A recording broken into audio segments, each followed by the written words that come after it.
নমস্কাৰ সকলোকে স্বাগতম জনাইছো নিমাত ষ্টাডি পইণ্ট চেনেলটোলৈ। আজি আমি এই ভিডিঅ'টোৰ মাধ্যমেৰে HS second year history chapter 3 বন্ধুত্ব জাতি আৰু শ্ৰেণী প্ৰাৰম্ভিক সমাজ শীৰ্ষক পাঠটোৰ সকলো মোষ্ট ইম্পৰ্টেণ্ট 1 আৰু 2 নম্বৰৰ প্ৰশ্ন উত্তৰ আলোচনা কৰিম। সো তোমালোকে ভিডিঅ'টোৰ শেষলৈকে চাবা। ইয়াৰ পৰা বহুত প্ৰশ্ন তোমালোকৰ ফাইনেল এক্সামত কমন থাকিব। যদি তুমি এতিয়ালৈকে এই চেনেলটো সাবস্ক্ৰাইব কৰা নাই তেন্তে প্লিজ চেনেলটো সাবস্ক্ৰাইব কৰি দিবা আৰু এইটো ভিডিঅ' তোমালোকৰ বন্ধু বান্ধৱী অথবা তোমালোকৰ হিষ্টৰীৰ হোৱাটছআপ গ্ৰুপত শ্বেয়াৰ কৰি দিবা। মৰমৰ ছাত্ৰ ছাত্ৰীসকল, এইটো ভিডিঅ'ৰ ডেছক্ৰিপশ্যনত এইচএছ ছেকেণ্ড ইয়াৰ হিষ্টৰীৰ সকলো চেপ্টাৰৰ ভিডিঅ'ৰ প্লেলিষ্টৰ লিংক দিয়া আছে। তাত ক্লিক কৰি তোমালোকে সকলো ভিডিঅ' চাই ল'বা। সো বলা আজিৰ ভিডিঅ'টো আমি আৰম্ভ কৰোঁ। কুৱেশ্যন নম্বৰ 1, মহাভাৰত গ্ৰন্থখনত কিমান সংখ্যক শ্লোক আছে?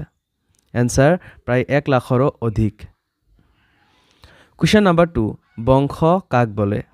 এনসাৰ কেইবা পুৰুষৰ পাছত বহু সংখ্যক পৰিয়াল আৰু ব্যক্তিৰ সমষ্টিক বংশ বোলা হয়। কুৱেশ্যন নম্বৰ 3, স্বজনীয়তা কাক কোৱা হয়? এনসাৰ পৰিয়ালৰ জৰিয়তে কিছুমান মানুহৰ মাজত যি সম্বন্ধৰ সৃষ্টি হয় বা যি সম্বন্ধই কিছুমান মানুহক এক সমূহ বা গোট হিচাপে বান্ধি ৰাখে তেনে সম্বন্ধকেই স্বজনীয়তা বুলি কোৱা হয়। কুৱেশ্যন নম্বৰ 4, পিতৃস্থানীয় সম্বন্ধ কাক কোৱা হয়? এনসাৰ স্বজনীয়তা সম্বন্ধবোৰ পিতৃৰ ফালৰ পৰা ধৰা হ'লে তেনে সম্বন্ধক পিতৃস্থানীয় সম্বন্ধ বুলি কোৱা হয়। কুৱেশ্যন নম্বৰ 5, মাতৃস্থানীয় সম্বন্ধ কাক কোৱা হয়? কাক বোলা হয়? এনসাৰ স্বজনীয়তা সম্বন্ধবোৰ মাতৃৰ ফালৰ পৰা ধৰা হ'লে তেনে সম্বন্ধক মাতৃস্থানীয় সম্বন্ধ বুলি কোৱা হয়। কুৱেশ্যন নম্বৰ 6, বহি বিবাহ প্ৰথা বুলিলে কি বুজা? এনসাৰ কন্যা সন্তানক নিজ গোত্ৰৰ বাহিৰত বিয়া দিয়া প্ৰথাকে বহি বিবাহ প্ৰথা বুলি কোৱা হয়। কুৱেশ্যন নম্বৰ 7, অন্তঃবিবাহ কাক বোলে? এনসাৰ যিবোৰ পৰিয়ালৰ বিবাহ সাধাৰণতে নিজ জাতি গোত্ৰ গাঁও আদিৰ ভিতৰত তেনে বিবাহক আন্তঃবিবাহ বোলা হয়। কুৱেশ্যন নম্বৰ 8, জাতি শব্দটো কেতিয়াৰ পৰা ব্যৱহাৰ কৰা হৈছিল? এনসাৰ 16 শতিকাত ভাৰতলৈ অহা পৰ্তুগীজসকলে ভাৰতীয়ক জাতি বুজাবলৈ কাষ্ট বা জাতি শব্দটো ব্যৱহাৰ কৰিছিল। কুৱেশ্যন নম্বৰ 9, বৰ্ণ ধৰ্ম আৰু আদৰ্শ জীৱিকা কাক বোলা হয়? এনসাৰ ধৰ্মসূত্ৰ আৰু ধৰ্মশাস্ত্ৰসমূহে চাৰিওটা বৰ্ণই কৰিবলগীয়া কামসমূহৰ বৰ্ণনা কৰিছে। এই কামসমূহক বৰ্ণ ধৰ্ম বা আদৰ্শ জীৱিকা বুলি কোৱা হয়। কুৱেশ্যন নম্বৰ 10, একলব্য কোন আছিল? এনসাৰ তেওঁ এজন নিষাদ বা চিকাৰীৰ সন্তান আছিল। কুৱেশ্যন নম্বৰ 11, দ্ৰোণাচাৰ্য কোন আছিল? এনসাৰ কুৰু পাণ্ডৱৰ শিক্ষাগুৰু। কুৱেশ্যন নম্বৰ 12, দ্ৰোণাচাৰ্যই কাক শ্ৰেষ্ঠ ধনুৰ্বিদ হিচাপে প্ৰতিষ্ঠা কৰিব বিচাৰিছিল? এনসাৰ মধ্যম পাণ্ডৱ অৰ্জুনক। কুৱেশ্যন নম্বৰ 13, মুদ্ৰা ৰাক্ষস নাটকৰ ৰচক কোন আছিল? Answer Vishakha Datta. Question number 14, Satavahana বংশৰ শ্ৰেষ্ঠ ৰজাজন কোন আছিল? এনসাৰ গৌতমী পুত্ৰ শ্ৰীসাতকৰ্ণী। কুৱেশ্যন নম্বৰ 15, বৰ্ণৰ আধাৰত সমাজক কেইভাগত ভাগ কৰা হৈছে? এনসাৰ 4 ভাগত। কুৱেশ্যন নম্বৰ 16, মৃচ্ছকটিকা নামৰ নাটকখনৰ ৰচনা কোনে কৰিছিল?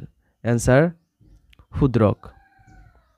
বাঘ সদৃশ পতি বুলি কাক অভিহিত কৰিছে?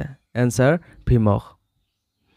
কুৱেশ্যন নম্বৰ 18, ঘটোৎকচ কাৰ পুত্ৰ আছিল? এনসাৰ ভীম আৰু হিড়িম্বাৰ। মহাকাব্য মহাভাৰতখনৰ ৰচক কোন আছিল? এনসাৰ ব্যাসদেৱ। কুৱেশ্যন নম্বৰ 20, দ্ৰুপদীৰ পিতৃ কোন আছিল? এনসাৰ পাঞ্চাল ৰাজ দ্ৰুপদ। কুৱেশ্যন নম্বৰ 21, সংস্কৃত ব্যাকৰণ অষ্টাধ্যায়ী কোনে ৰচনা কৰিছিল? এনসাৰ পাণিনিয়ে। কুৱেশ্যন নম্বৰ 22, মনুস্মৃতি মতে পুত্ৰ থাকিলে কোনো ৰাজ্য জীয়েকে শাসন কৰাৰ অধিকাৰ আছিল নে? এনসাৰ নাই। কুৱেশ্যন নম্বৰ 23 পাণ্ডৱসকলৰ মাতৃৰ নাম কি আছিল? Answer Kunti. Question number 24 Vidura কোন আছিল? এনসাৰ পাণ্ডু আৰু ধৃতৰাষ্ট্ৰৰ ভাতৃ। তেওঁ আছিল মহাজ্ঞানী। কুৱেশ্যন নম্বৰ 25 কুৰুক্ষেত্ৰ যুদ্ধৰ অৰ্জুনৰ ৰথৰ সাৰথি কোন আছিল? এনসাৰ শ্ৰীকৃষ্ণ। কুৱেশ্যন নম্বৰ 26 কিয় আৰু কাৰ মাজত মহাভাৰতৰ যুদ্ধ সংঘটিত হৈছিল? এনসাৰ হস্তিনাপুৰ ৰাজ্যৰ সিংহাসন আৰোহণৰ প্ৰশ্নক লৈ কৌৰৱ আৰু পাণ্ডৱৰ মাজত এই যুদ্ধখন সংঘটিত হৈছিল। কুৱেশ্যন নম্বৰ 27 মহাভাৰতৰ সমালোচনামূলক সংস্কাৰক কাম কোনে কেতিয়া আৰম্ভ কৰিছিল? এনসাৰ 1919 চনত প্ৰসিদ্ধ সংস্কৃত পণ্ডিত D.S. শুকথাকৰৰ নেতৃত্বত এই কামটো আৰম্ভ হৈছিল। কুৱেশ্যন নম্বৰ 28 বহুপতি আৰু বহুপত্নী বিবাহ কাক বোলে? এনসাৰ এজন নাৰীয়ে বহুপতি বা স্বামী গ্ৰহণ কৰিলে তেনে পদ্ধতিক বহুপতি বিবাহ বুলি কোৱা হয়। আনহাতে এজন পুৰুষে বহুপত্নীৰ পানী গ্ৰহণ কৰা বিবাহক বহুপত্নী বিবাহ বুলি কোৱা হয়। কুৱেশ্যন নম্বৰ 29 দ্ৰোণ আৰু একলব্য কোন আছিল? এনসাৰ দ্ৰোণ পাণ্ডৱ আৰু কৌৰৱসকলৰ শিক্ষাগুৰু আছিল। এজন নিষাদ বা ব্যাধৰ সন্তান আছিল একলব্য। একলব্যই মনে প্ৰাণে দ্ৰোণাচাৰ্যক গুৰু হিচাপে পাবলৈ ইচ্ছা কৰিছিল যদিও দ্ৰোণাচাৰ্যই তেওঁক শিষ্য হিচাপে গ্ৰহণ কৰিবলৈ অস্বীকাৰ কৰিছিল। কুৱেশ্যন নম্বৰ 30 ইতিহাসবিদসকলে মহাভাৰতৰ কাহিনী ভাগক কি দুটা ভাগত ভাগ কৰিছে? এনসাৰ এই ভাগ দুটা হ'ল বৰ্ণনাত্মক আৰু উপদেশাত্মক। কুৱেশ্যন নম্বৰ 31 স্বজনীয়তা বুলিলে কি বুজা? এনসাৰ পৰিয়াল স্বজনীয়তাৰ এটা অংশ। পৰিয়ালৰ জৰিয়তে কিছুমান মানুহৰ মাজত যি সম্বন্ধই কিছুমান মানুহক এটা সমূহ বা গোট হিচাপে বান্ধি ৰাখে তেনে সম্বন্ধকে সাধাৰণতে স্বজনীয়তা বুলি কোৱা হয়। কুৱেশ্যন নম্বৰ 32 স্ত্ৰীধন মানে কি বুজা?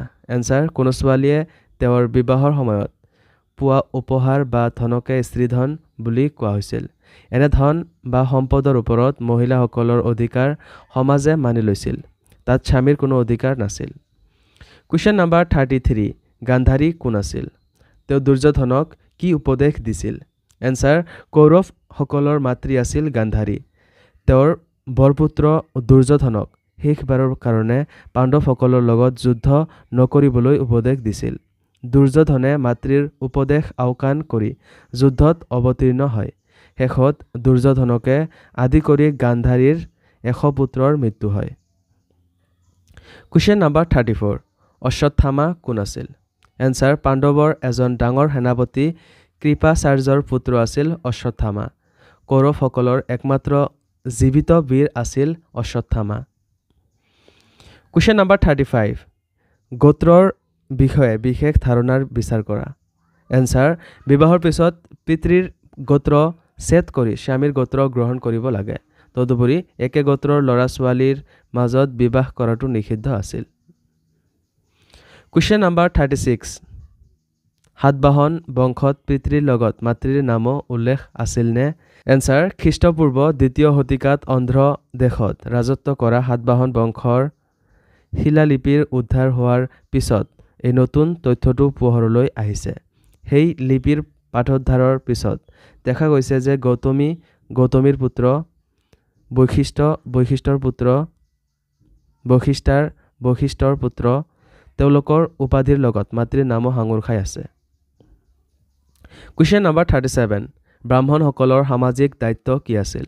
এনসাৰ প্ৰাচীন কালত 4টা বৰ্ণৰ ভিতৰত ব্ৰাহ্মণসকলক উচ্চ স্থানত ৰখা হৈছিল। তেওঁলোকৰ কৰ্তব্য আৰু দায়িত্ব আছিল নিজে পূজা পাৰ্বণ কৰা আৰু অন্যৰ বাবেও পূজা অৰ্চনা কৰা। নিজৰ বাবে অন্যৰ পৰা দান গ্ৰহণ কৰিছিল আৰু নিজেও দান দিছিল। তেওঁলোকে বেদ অধ্যয়ন কৰিছিল। কুৱেশ্যন নম্বৰ 38 ক্ষত্ৰিয়সকলৰ সামাজিক ক্ষেত্ৰত কৰণীয় কি আছিল?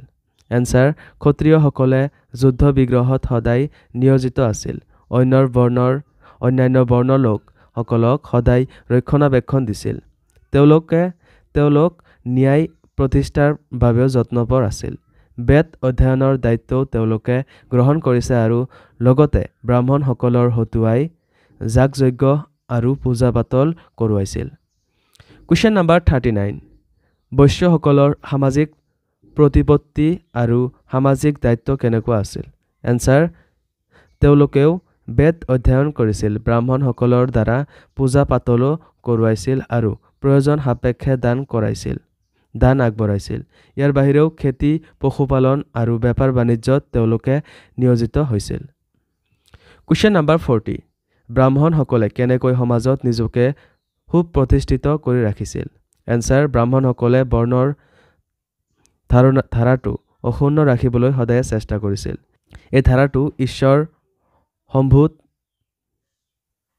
তাক কোনেও নাকচ কৰিব নোৱাৰে তেনেকৈ শাসকসকলক তেওঁলোকে সদায় যেন প্ৰজাবৰ্গক এই ধাৰাটো চলাই থাকিবলৈ উৎসাহ আৰু প্ৰেৰণা যোগাইছিল আৰু কৈছিল তেওঁলোকৰ সামাজিক দায়িত্বখিনি প্ৰজাই যাতে উপলব্ধি কৰিব পাৰে কুৱেশ্যন নম্বৰ 41 যদিও কোৱা হয় ভাৰতত ক্ষত্ৰিয় বংশৰ লোকেহে ৰাজ্য শাসন কৰিছিল এইটো সদায় সঁচানে এনসাৰ যেতিয়াই কোনো বংশৰ লোকে সাধাৰণ লোকৰ সমৰ্থন আৰু নিজে সম্পদশালী হৈ উঠে তেৱেই ৰাজ্যৰ শাসক হ'ব পাৰিছিল জন্মগত অধিকাৰ সকলো সময়তে কাম নিদিছিল কুৱেশ্যন নম্বৰ 42 জাতি আৰু বৰ্ণৰ মাজত পাৰ্থক্য কি আছিল এনসাৰ ব্ৰাহ্মণসকলে উল্লেখ কৰা মতে জাতি আৰু বৰ্ণই একে অৰ্থকে বুজায় যদিও বৰ্ণৰ সংখ্যা সদায় 4টাত নিৰ্দিষ্ট হৈ আছে কিন্তু জাতিৰ সংখ্যা বহুতো পোৱা যায় এই জাতিবোৰে নিজৰ বংশগত পেছা আৰু ব্যৱসায়ত নিজকে প্ৰবৃত্ত কৰি ৰাখিছিল কুৱেশ্যন নম্বৰ 43 অস্পৃশ্যসকলৰ সামাজিক স্থিতি কেনেকুৱা আছিল এনসাৰ ব্ৰাহ্মণসকলে উদ্ভাৱন কৰা 4 বৰ্ণৰ লোক যেনে ব্ৰাহ্মণ ক্ষত্ৰিয় বৈশ্য আৰু শূদ্ৰ সকলৰ বাহিৰেও কিছুমান লোক বৰ্ণৰ বাহিৰত আছিল সেয়ে মৃত লোকৰ সৎকাৰৰ লগত জড়িত লোকসকলক তেওঁলোকৰ নিজ বা অস্পৃশ্য বুলি গণ্য কৰিছিল তেওঁলোকক উচ্চ বৰ্ণৰ লোকে চোৱা মিলা কৰাটো নিষিদ্ধ আছিল তেওঁলোকক চণ্ডাল বোলা হৈছিল কুৱেশ্যন নম্বৰ 44 মনুস্মৃতিয়ে চণ্ডালসকলৰ বিষয়ে কি কৈছে এনসাৰ মনুস্মৃতিয়ে চণ্ডালসকলৰ কৰ্তব্যৰ কথা কওঁতে কৈছে যে তেওঁলোকে সমাজৰ বাহিৰত বসবাস কৰিব লাগিছিল তেওঁলোকে মৃত ব্যক্তিয়ে এৰি দিয়া বাচন বৰ্তনহে ব্যৱহাৰ কৰিছিল লৰে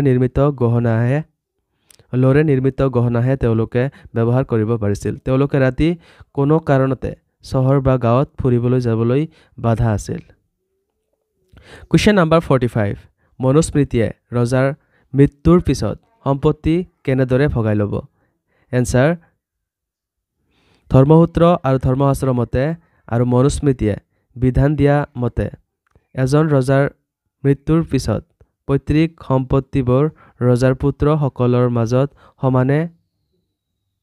সমানে ভাগ কৰিব লাগিব যদিও জ্যেষ্ঠ পুত্ৰই সম্পত্তিৰ ভাগৰ এটা অংশ সন্মান হিচাপে লাভ কৰিব আচৰিত কথা যে কন্যাসকলে সেই সম্পত্তিৰ কোনো ভাগ নাপাব মৰমৰ ছাত্ৰ-ছাত্ৰীসকল আজিলৈ এইখিনিয়ে আশা কৰোঁ এই ভিডিঅ'টো তোমালোকক সহায় কৰিছে যদি ভিডিঅ'টো ভাল লাগিছে তেন্তে এইটো ভিডিঅ' তোমালোকৰ বন্ধু-বান্ধৱী অথবা তোমালোকৰ হিষ্টৰীৰ হোৱাটছআপ গ্ৰুপত শ্বেয়াৰ কৰি দিবা চেনেলটো যদি এতিয়ালৈকে সাবস্ক্ৰাইব কৰা নাই তেন্তে প্লিজ চেনেলটো সাবস্ক্ৰাইব কৰি দিবা আৰু মৰমৰ ছাত্ৰ-ছাত্ৰীসকল এইটো ভিডিঅ'ৰ ডেছক্ৰিপশ্যনত এইচএছ সেকেন্ড ইয়াৰ হিষ্টৰীৰ সকলো চেপ্টাৰৰ ভিডিঅ'ৰ প্লেলিষ্টৰ লিংক দিয়া আছে তাত ক্লিক কৰি তোমালোকে সকলো ভিডিঅ' চাই ল'বা ধন্যবাদ